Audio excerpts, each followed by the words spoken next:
마크라는 사람이 자기 이제 트위터 계정에 올렸던 사진이 하나 있습니다. 그 유명한 사진인데 한번 보여주시겠어요? 네, 이런 사진을 올렸습니다. 그래서 위에는 이제 북한이죠. 북한은 이렇게 어둡고 남한은 이렇게 막 밝은, 조명으로 밝은 이런 사진을 이제 자기 트위터 계정에 올리면서 70년 동안 과연 무슨 일이 있었길래 이런 차이가 생겼냐라는 거예요. 여러분, 지금은 두 국가가 된 남한과 북한이 원래는 이제 한 국가였잖아요. 우리 한 민족이었고 같은 언어를 사용하고 같은 역사를 공유하고 있었습니다. 그런데 그 국가를 다스리는 가치에 따라서 완전히 다른 국가가 되었다라는 거예요. 한 국가는 어둠으로 가득한 나라가 되었고 다른 한 국가는 빛으로 찬란한 나라가 되었습니다. 처음 조건은 똑같았는데 그 안에 무엇이 있느냐, 무엇을 믿고 살아가느냐가 이런 차이를 가져오게 되었다라는 거예요.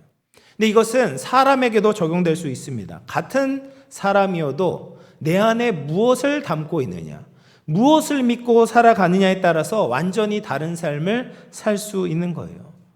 그것보다도, 그 어느 것보다도 내 안에 예수 그리스도를 담고 있냐, 내가 하나님의 말씀의 통치를 받고 있느냐, 그 부르심을 따라 살고 있느냐에 따라서 우리는 완전히 새로운 삶을 살 수 있다는 겁니다. 사랑하는 성도 여러분, 하나님이 주시는 이 말씀을 통해서 우리가 영원한 기쁨, 참된 자유와 평안을 누릴 수 있는 저와 여러분 되기를 주님의 이름으로 축원을 드리겠습니다. 오늘 말씀을 보면 이제 창세기, 성경의 첫 번째 책, 시작을 다루는 책이죠. 여기에서 이제 아브라함이라는 한 인물에 대해서 이야기를 나누고 있습니다.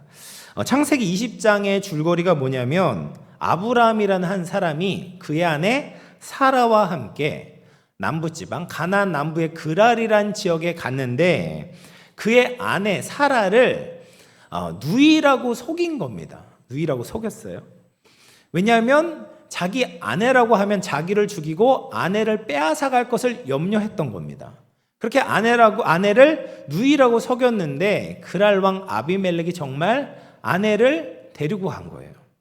근데 다행히 하나님께서 그 그랄 왕의 꿈에 나타나셔서 그 그랄 왕을 막으시고 아브라함 가정에 엄청난 보상금과 함께 다시금 사라를 돌려주셨다라는 것이 오늘 본문의 내용입니다.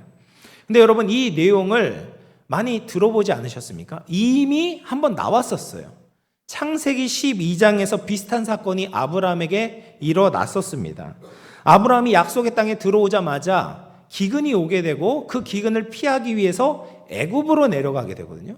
근데 그때도 똑같은 방법을 사용했어요.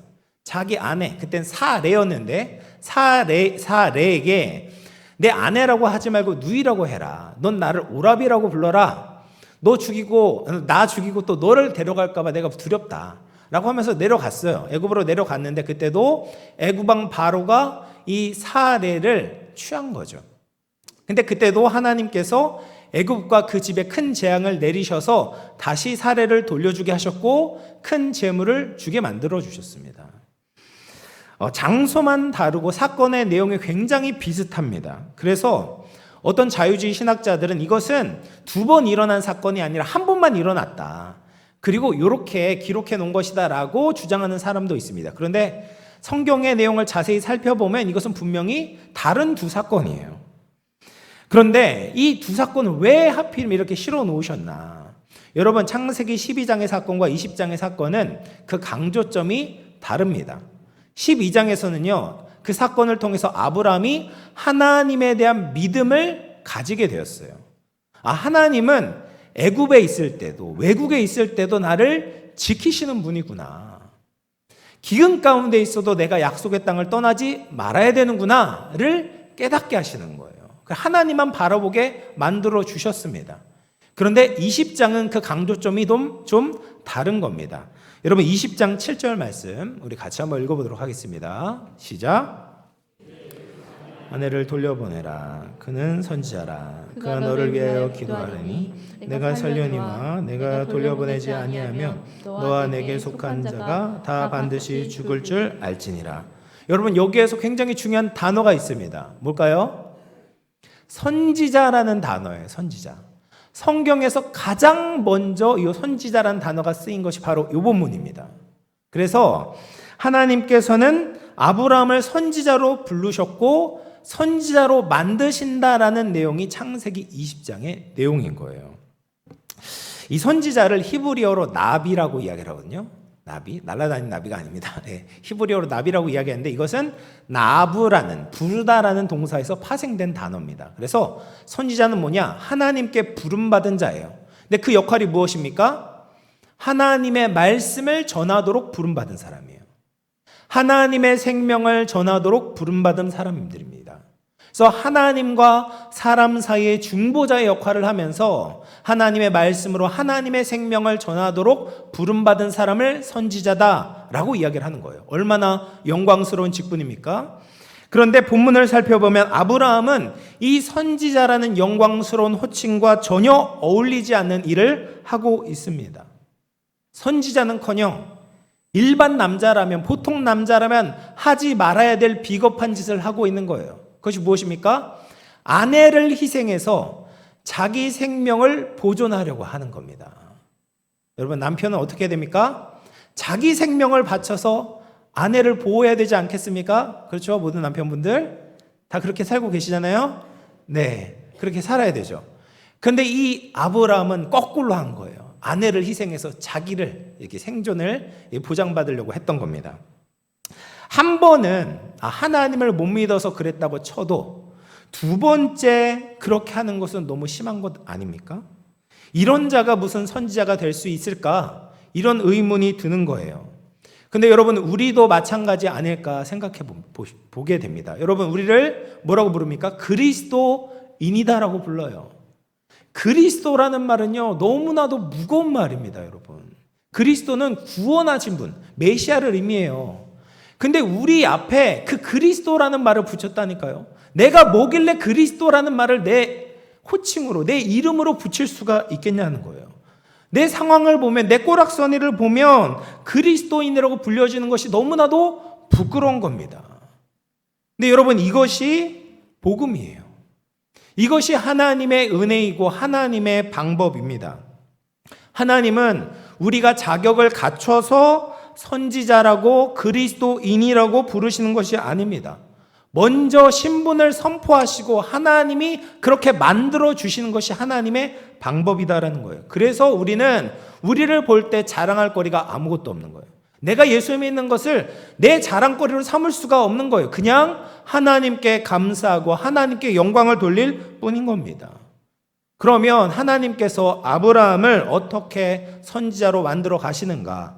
세 가지 측면에서 같이 살펴보도록 하겠습니다. 첫째, 하나님은 아브라함의 죄에 대해서 깨닫게 하시고 고치게 하심으로 선지자로 만들어 가시는 거예요.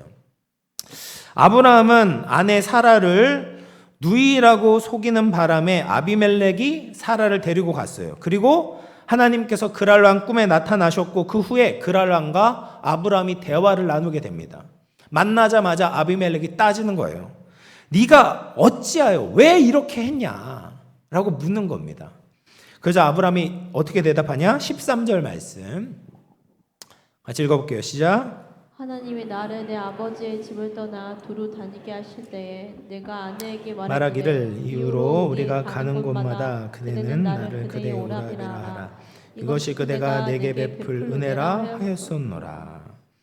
여러분, 이 아브라함의 대답에서 우리는 의미심장한 단서를 발견해야 됩니다. 아브라함은 지금 자신의 고향 갈대아 우르를 떠난 이후로 줄곧 아내에게 강조한 것이 있었어요. 우리가 가는 곳마다 그대는 나를 그대의 오라비라 하라 라고 얘기한 거예요. 그러니까 이렇게 속인 것이 한두 번이 아니었다라는 거예요. 창세기 12장에서 한 번만 그런 게 아니에요. 옮길 때마다 가는 곳마다 우리의 안전을 보호하기 위해서 너는 나를 오라비라고 하고 나는 너를 누이라고 하겠다라고 작전을 짠 겁니다. 창세기 12장의 사건에서도 아브라함은 자신의 잘못을 제대로 인식하지 못하고 있었다는 거예요.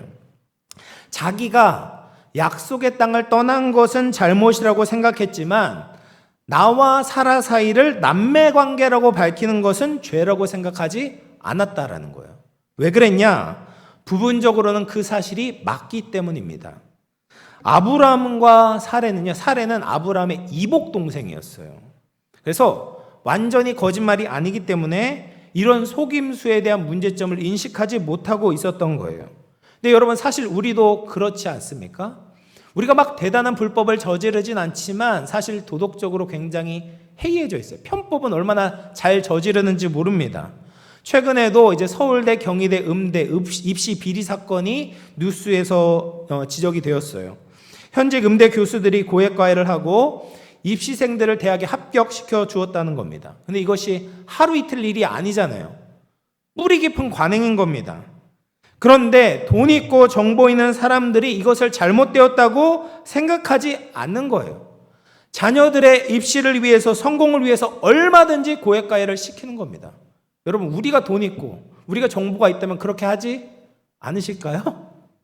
아마 크게 뭐 다른 사람에게 해를 입히지 않으니까 그렇게 했을 수도 있겠죠. 돈이 없으니까 못했겠죠.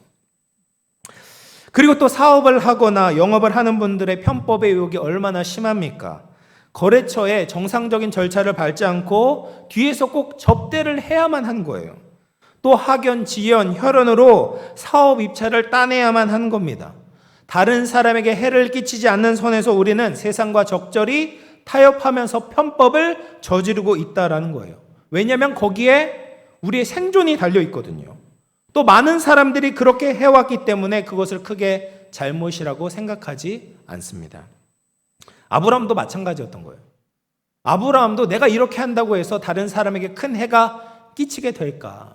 이게 뭐 얼마나 대단한 일일까라고 생각을 했던 거예요. 이것이 우리의 생존에 걸려있는 문제인데 이게 뭐가 큰 잘못인가? 근데 하나님께서는 아브라함에게 그것을 지적하고 그것이 죄다라고 말씀하시는 거예요. 왜냐하면 그것은 하나님의 약속을 붙들고 살고 있지 않기 때문에 그래요.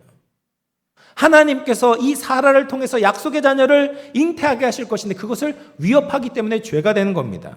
그래서 그것을 어떻게 지적하시냐? 아비멜렉의 입을 통해서 지적하세요. 20장 9절 말씀인데요. 읽어보겠습니다. 시작. 아비멜렉이 아브라함을 불러서 그에게 이르되 네가 어찌하여 우리에게 이렇게 하느냐? 내가 무슨 죄를 내게 범하였기에 내가 나와 내 나라가 큰 죄에 빠질 뻔하게 하였느냐? 내가 합당하지 아니한 일을 내게 행하였도다 하고.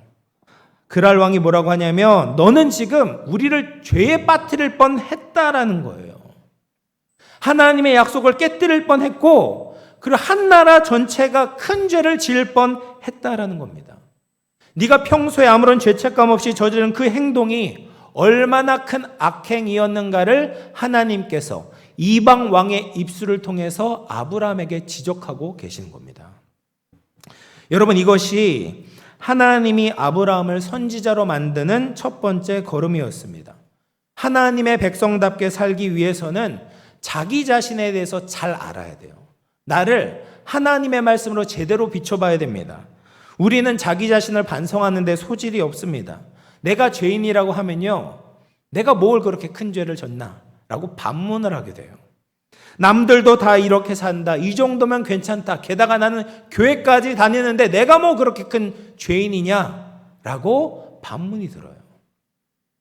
그러나 그런 상태로는 하나님이 원하시는 영적 수준에 이를 수가 없어요. 선지자가 될 수 없는 것입니다. 그래서 하나님은 우리에게 특별한 말씀을 들려주십니다. 내 상태가 어떤지 아주 깨끗한 거울인 하나님의 말씀으로 나를 비춰보게 만드시는 거예요. 내가 평소에 하고 있던 말과 행동과 내가 들고 있는 이 감정들이 옳은 것이 아니구나. 다른 사람들이 다 그렇게 한다고 해도 이것이 하나님의 기준에 합하지 않구나. 무엇보다도 내가 가지고 있는 이 마음이 얼마나 더러운지를 깨닫게 하시는 겁니다. 만물보다 거짓되고 심히 부패한 것이 내 마음이구나. 나 자신이구나를 비로소 깨닫게 하십니다. 그럴 때 우리가 하나님의 은혜를 구하게 되는 것이죠. 사랑하는 성도 여러분, 우리도 하나님의 말씀을 통해서 자신을 돌아볼 수 있기를 바랍니다.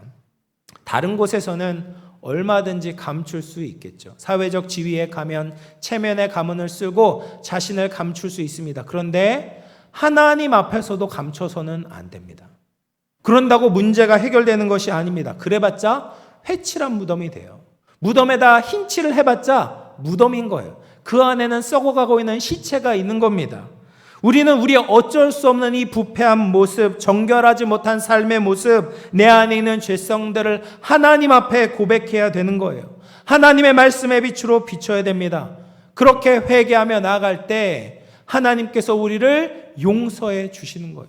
새로운 기회를 주시는 겁니다. 성령님께서 내 마음을 깨끗하게 해주십니다. 다시 새롭게 시작할 수 있는 힘을 주시는 겁니다. 하나님의 말씀을 통해서 자신을 통찰하고 내가 하나님의 은혜가 필요한 존재라는 것을 깨닫고 하나님을 믿음으로 살아갈 수 있는 저와 여러분 될 수 있기를 주님의 이름으로 축원을 드리겠습니다. 두 번째로 하나님께서 아브라함을 선지자로 만들기 위해서 다른 사람을 바라보는 관점을 변화시켜 주세요. 하나님께서 아브라함을 선지자라고 말씀을 하셨는데 선지자에게 필요한 것이 무엇이겠습니까? 하나님의 말씀을 잘 알아야 되겠죠. 그리고 이 말씀을 전하는 대상에 대해서도 바른 관점을 가지고 있어야 됩니다. 아브라함은 그랄 왕을 만나기 전에 그에 대해서 굉장히 두려운 마음이 있었어요. 20장 11절 말씀인데요. 같이 읽어보겠습니다. 시작. 아브라함이 이르되 이곳에서는 하나님을 두려움이 없으니 내로 말미암아 사람들이 나를 죽일까 생각하였으며. 아브라함은 그랄 왕을 만나기 전에 미리 판단했어요. 이곳에서는 하나님을 두려워하지 않을 거야. 그래서 나를 죽이고 내 아내를 빼앗아갈 거야 라는 위험을 예상했던 거예요. 이런 두려움 가운데 그랄에 들어가게 되니까 선지자 역할을 할 수 없는 겁니다. 하나님의 진리의 말씀을 전할 생각을 하는 것이 아니라 자기 목숨을 구하기 위해서 구차한 변명과 거짓말을 늘어놓게 되는 거예요. 그런데 아비멜렉이 보여주는 반응이 무엇입니까? 아브라함의 예상과 전혀 다른 반응을 보여주는 거예요. 20장 8절 말씀인데요. 읽어보겠습니다. 시작. 아비멜렉이 그날 아침에 일찍 일어나 모든 종들을 불러 그 모든 일을 잘하여 들려주니 그들이 심히 두려워하였더라. 아브라함은 아비멜렉이 두려워하지 않을 거라고 생각했어요. 그 성에 있는 사람들은 하나님을 두려워하지 않을 거라고 생각했는데 하나님을 두려워하고 있는 거예요. 하나님께 벌 받을까 봐 벌벌 떨고 있는 겁니다. 그러면서 죄를 짓지 않으려고 노력을 하고 자신의 잘못을 인정하고 아브라함에게 철저하게 보상을 해주는 겁니다. 물론 아브라함은 이들이 하나님을 두려워하지 않을 거라고 생각했던 이유가 있었어요. 지금까지 만나왔던 이 가나안 족속들은 그렇지 않았거든요. 예를 들면 소돔 왕도 이 롯이 얼마나 오랫동안 거주했음에도 불구하고 여전히 그냥 이방 사람이라고 치부를 했단 말이에요. 이 롯이 믿고 있었던 이 하나님에 대해서 알지 못했어요. 그래서 아브라함은 그들에게 하나님의 말씀을 전할 수 있을 거라고 생각하지 못했습니다. 그러나 아비멜렉은 달랐던 거죠. 아비멜렉은 하나님을 두려워했고 또 아브라함을 위협하는 것이 아니라 오히려 아브라함이 거주할 수 있는 땅을 제공하며 그 땅에서 이삭을 낳게 되는 거예요. 하나님은 아브라함에게 아비멜렉 그랄 왕을 만나게 하시면서 다른 사람을 대하는 태도를 바꾸시는 거예요. 가나안 족속에도 하나님을 두려워할 만한 사람이 있어. 네가 그렇게 두려워하지 말고 하나님의 복을 전해줄 수 있는 사람이 있다. 그냥 너를 해치고 위협하는 자다라는 식으로 판단하지 말고 하나님의 복을 함께 나눌 수 있는 존재라고 인정해라 라고 하나님이 가르쳐주고 계시는 겁니다. 여러분, 우리는 다른 사람들을 대할 때 자꾸 약육강식의 관점에서 바라보게 됩니다. 강자는 약자를 억압하고 약자는 강자에게 착취를 당합니다. 실제로 이런 일들이 많이 일어나게 됩니다. 그러다 보면 자연스럽게 다른 사람들에게 날이 서게 돼요. 자꾸 경쟁적으로만 다른 사람을 대하게 됩니다. 제가 이제 두 자녀가 있지 않습니까? 남매가 있는데요. 부모로서 이 남매를 최대한 이제 비교하지 않고 각자의 개성과 장점을 인정해 주려고 노력을 많이 해요. 의도적으로 막 생각을 합니다. 안 될 때도 있겠지만 많이 노력합니다. 그런데 이 남매가 본능적으로 경쟁을 해요. 네. 작은 아이는 아빠는 오빠 편만 들어준다고 이야기를 합니다. 그리고 큰 아이는 엄마는 동생만 칭찬해 준다고 서운해합니다. 근데 두 아이 모두 다 저희들에게 소중한 자녀들인데 그럼에도 불구하고 자기네들끼리 자꾸 편을 나누려고 하는 거예요. 그래서 아무리 공정하게 이야기를 해도 그들 안에 있는 선입견 때문에 아빠와 엄마에게 각각 서운해할 때가 많이 있어요. 여러분, 근데 교회 안에서도 얼마든지 이런 일이 일어날 수가 있습니다. 예수님께서 십자가로 가는 그 도중에 제자들끼리 서로 싸웠어요.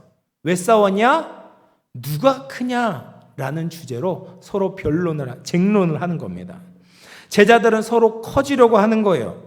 내가 크면 저 사람은 작아지고 저 사람이 커지면 내가 작아진다라는 관점으로 서로를 바라보니까 자꾸 경쟁하게 되는 거예요. 그래서 예수님께서 제자들에게 뭐라고 하시냐면 마가복음 9장 35절 말씀만 같이 보도록 하겠습니다. 9장 35절 읽어보겠습니다. 시작. 예수께서 앉으사 12제자를 불러서 이르시되 누구든지 첫째가 되고자 하면 무사람의 끝이 되며 무사람을 섬기는 자가 되어야 하리라 하시고, 누가 크냐라는 틀로 보지 말라는 거예요. 이 땅에서 네가 인정받으려고 해봤자 하나님이 인정해 주시지 않는다. 역설적으로 자신이 낮아지고 아무도 알아주지 않는 곳에서 섬기는 자를 오히려 하나님이 인정해 주신다. 그러니까 주위 사람들을 밟고 올라서야 된다는 경쟁자적인 관점에서 대하지 말고 네 옆에 있는 제자들을, 너희 옆에 있는 이웃을 내가 섬기고 사랑해야 되는 대상으로 바라봐라. 그것이 정말 예수님을 따르는 삶의 모습이다라고 알려주고 계시는 겁니다. 사랑하는 성도 여러분, 우리도 이웃에 대한, 주위 성도에 대한 관점이 변화되기를 축복합니다. 다른 사람이 인정받으면 자신이 인정받지 못하는 것이 아닙니다. 하나님의 사랑과 축복에는 제한이 없어요. 나도 인정받을 수 있고 다른 사람도 인정받을 수 있어요. 서로 인정받고 축복받으면 그것이 하나님께 영광이 되는 것입니다. 사람들은 우리와 싸워야 되는 존재가 아니에요. 옆에 있는 지체는 우리와 경쟁해야 되는 사람들이 아닌 겁니다. 이웃을 시기와 질투와 싸우고 경쟁하는 대상으로 여기는 것이 아니라 불쌍히 여기고 섬기고 도와주고 함께 하나님의 축복을 누리는 형제 자매들로 대해주시기를 바랍니다. 그럴 때 우리가 하나님의 사람으로 예수님 따라가는 제자로 우리의 사명을 감당하게 될 줄로 믿습니다. 세 번째로 하나님께서 아브라함의 기도에 응답하심으로 선지자가 되게 하세요. 하나님께서 그랄 왕 아비멜렉과 그 집안에게 어떤 질병을 내리셨습니다. 그 질병이 뭔지는 모르지만 이 성관계 하는 데 있어서 걸림돌이 되는 질병이었고 출산을 가로막는 질병이었습니다. 그 질병을 주신 이유는 이 아비멜렉이 이 사라를 범하지 못하도록 가로막으신 거예요. 왜냐하면 그것이 사라도 보호할 뿐 아니라 아비멜렉도 보호하는 길이기 때문입니다. 고대에서는 다른 사람의 아내를 취하는 간통죄는 심각한 죄로 여겨지고 죽임을 당하게 되었습니다. 그래서 이 사라도 보호하고 하나님의 약속도 보호하고 아비멜렉도 보호하기 위해서 하나님께서 그 병을 허락하신 거예요. 근데 그렇게 병으로 고통받았던 아비멜렉과 그의 집안이 아브라함이 기도하게 될 때 다시 회복이 일어나게 되었습니다. 아브라함의 기도를 통해서 아비멜렉 가정에 태가 열리지 않았다면 아브라함은 선지자로 인정받을 수 없었을 것입니다. 그러나 하나님은 아브라함의 기도를 들으시고 복을 주심으로 선지자로 인정받게 하셨던 거죠. 그런데 생각해 볼 것이 있습니다. 뭐냐면 아브라함의 가정에는 아직 태의 열리지 않았다라는 거예요. 하나님의 약속은 있었지만 그 축복이 아직 손에 쥐어지지 않았습니다. 그럼에도 불구하고 아브라함은 하나님의 복을 전해주는 존재가 된 거예요. 하나님의 축복이 아직 완성되지 않았지만 하나님의 진리와 복을 전하는 존재로 쓰임받게 되었다는 거예요. 여러분, 이것은 우리도 마찬가지입니다. 예수님을 믿고 있지만 우리에게 여전히 결핍이 있어요. 여전히 문제가 있습니다. 건강에 문제가 있는 분들이 있고요. 경제적인 문제가 있는 분들이 있고 가정에 말 못할 문제가 있는 분들이 계십니다. 내가 이런데 무슨 하나님의 생명을 전해주는 존재가 될 수 있을까? 내 코가 석자인데 다른 이들을 살리는 예수님의 증인이 될 수 있을까? 이런 의문이 들 수 있어요. 그런데 하나님은 될 수 있다고 말씀하십니다. 왜냐하면 우리가 믿는 하나님이 참 하나님이시기 때문입니다. 내 인생이 부족해도 우리 하나님은 완전하시기 때문에 우리가 하나님을 알려주고 복음을 전하게 될 때 놀라운 일들이 일어날 수 있는 겁니다. 내가 완전해서가 아니라 하나님이 완전한 분이시기 때문입니다. 이렇게 하나님은 아브라함을 선지자로 부르셨고 선지자로 세워주신 거예요. 우리도 마찬가지죠. 하나님은 우리를 그리스도인이라고 부르셨고 작은 예수로 부르시고 예수님과 변화시키길 원하십니다.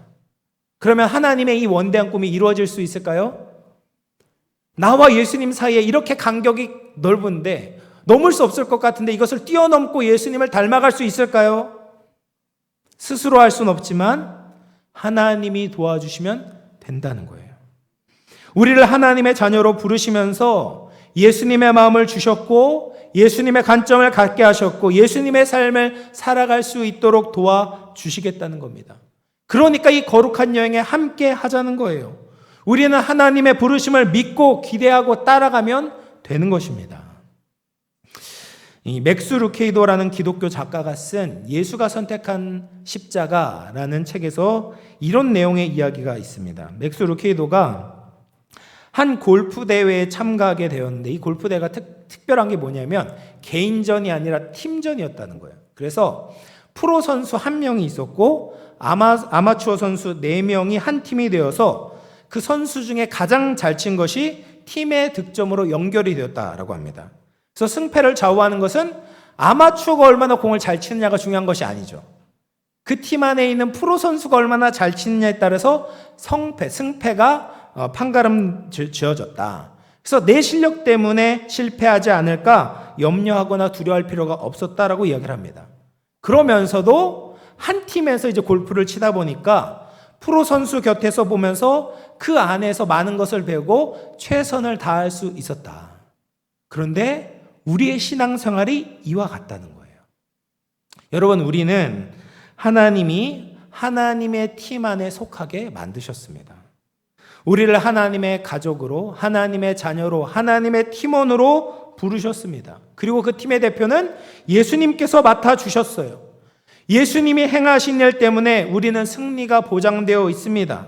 우리는 결국 약속의 땅을 얻을 것이고 하나님의 복을 전하는 사람들이 될 것입니다. 그런데 아직 내 실력이 부족해요. 나는 아마추어 중에 아마추어입니다. 근데 하나님께서 이 부족한 실력을 그대로 두시는 것이 아니라 발전할 수 있도록 도와주시는 거예요. 예수님의 특별 레슨을 받게 하시고 실력을 쌓도록 하나님의 말씀을 들려주시는 겁니다. 그래서 자기를 점검하게 하시고 내가 섬겨야 되는 이웃에 대한 지평을 열어주시고 우리의 기도를 들어주심으로 점점 참 선지자이신 예수님을 닮아가게 하시는 거예요. 이것이 하나님이 우리를 빚으시는 방법입니다. 로마서 8장 30절에서 32절 말씀 마지막으로 같이 한번 읽어보도록 하겠습니다. 시작. 또 하신 그들을 또한 부르시고 부르신 그들을 또한 의롭다 하시고 의롭다 하신 그들을 또한 영화롭게 하셨느니라. 그런즉 이 일에 대하여 우리가 무슨 말하리요? 만일 하나님이 우리를 위하시면 누가 우리를 대적하리요? 자기 아들을 아끼지 아니하시고 우리 모든 사람을 위하여 내주신 이가 어찌 그 아들과 함께 모든 것을 우리에게 주시지 아니하겠느냐. 사랑하는 성도 여러분, 하나님은 우리가 대단해서 부르신 것이 아닙니다. 우리를 불러서 대단하게 만드시는 분이에요. 우리는 스스로를 믿어서 대단한 존재가 될 수 없습니다. 우리는 아브라함처럼 넘어지고 쓰러지고 가장 기본적인 것에서도 자격 미달인 존재들입니다. 그런데 하나님은 우리를 부르시면서 놀라운 계획을 가지고 있었고 그 계획을 이룰 수 있도록 모든 것을 준비시켜 주신 겁니다. 우리는 그분을 믿고 신뢰하며 따라가면 되는 거예요. 그 거룩한 여정을 포기하지 않고 나를 예수님과 함께 만들어내시는 하나님께 내 인생을 맡기면 되는 겁니다. 보여주시는 대로 믿고 따라가며 기도한다면 하나님은 우리를 더욱더 아름답고 거룩한 하나님의 형상으로 빚어주실 것을 믿습니다. 사랑하는 성도 여러분, 이제 말씀을 마무리하겠습니다. 우리 중에 예수 믿는 것이 뭐가 도움이 될까? 예수 믿는 것이 무슨 소용이 있을까라고 의문이 든 분 계실지 모르겠습니다. 또 나와 예수님 사이에 이렇게 거리가 먼데 내가 예수님을 따라갈 수 있을까 의문이 드는 분도 계실지 모르겠어요. 난 이렇게 형편이 없는데 과연 내 인생이 바뀔 수 있을까? 변화될 수 있을까? 사람은 안 변한다는데 내가 정말 예수님처럼 닮아갈 수 있을까? 이런 생각하실 수 있을 겁니다. 그런데 하나님은 우리를 부르시고 의롭다 하시고 영화롭게 하시는 분이다라는 것을 믿으시기를 바랍니다. 자기 아들을 아끼지 아니하시고 우리에게 주신 분이 우리가 하나님의 목적에 다다르기 위해서 모든 것을 다 주실 것입니다. 하나님의 영을 우리에게 주셔서 우리 안에서부터 도와주시는 겁니다. 나 혼자는 가능성이 없지만 주님을 믿을 때 우리는 예수님의 제자로 살 수 있습니다. 우리를 지으신 하나님의 기쁨이 되고 다른 사람들에게 하나님의 기쁨과 사랑과 생명을 전해주는 복된 인생으로 살게 될 줄로 믿습니다.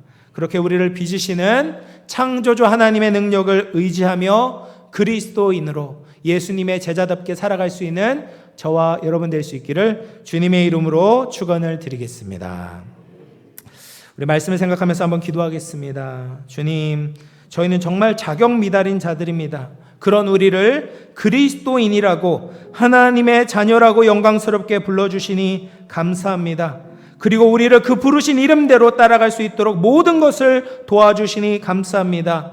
이 믿음의 여정 속에 우리가 주님의 말씀을 더욱 귀담아 듣게 하여 주시옵소서. 예수님과 같이 하나님의 뜻을 따라 사랑을 신천하고 진리를 전하는 예수님의 사람 되게 하여 주시옵소서. 말씀을 생각하면서 같이 한번 기도하도록 하겠습니다.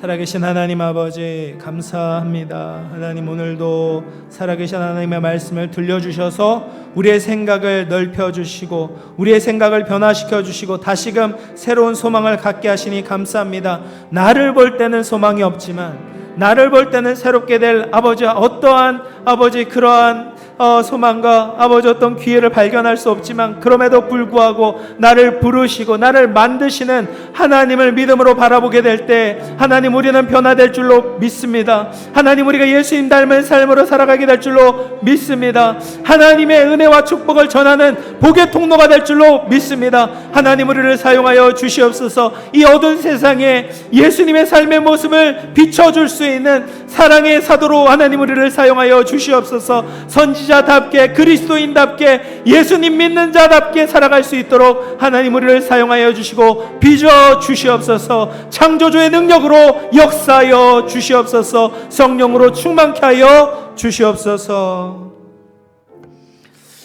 하나님 아버지 감사합니다. 오늘 말씀을 통해서 다시금 하나님의 은혜를 깨닫게 하시니 감사합니다.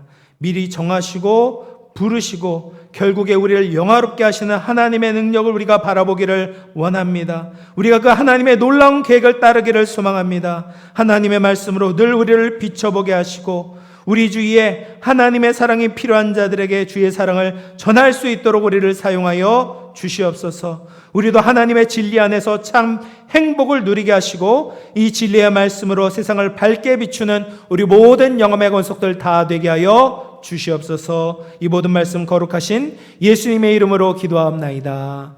아멘. 소리모라의 특주와 함께 준비하신 예물 하나님 앞에 봉헌하겠습니다.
네, 우리 동료 박수.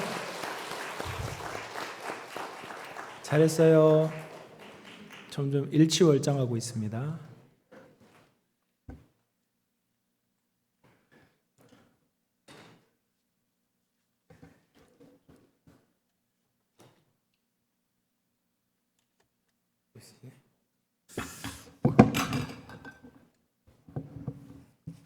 예, 우리 기도하겠습니다. 은혜와 사랑이 풍성하신 하나님, 오늘도 살아계신 하나님의 말씀을 듣게 하시니 감사합니다.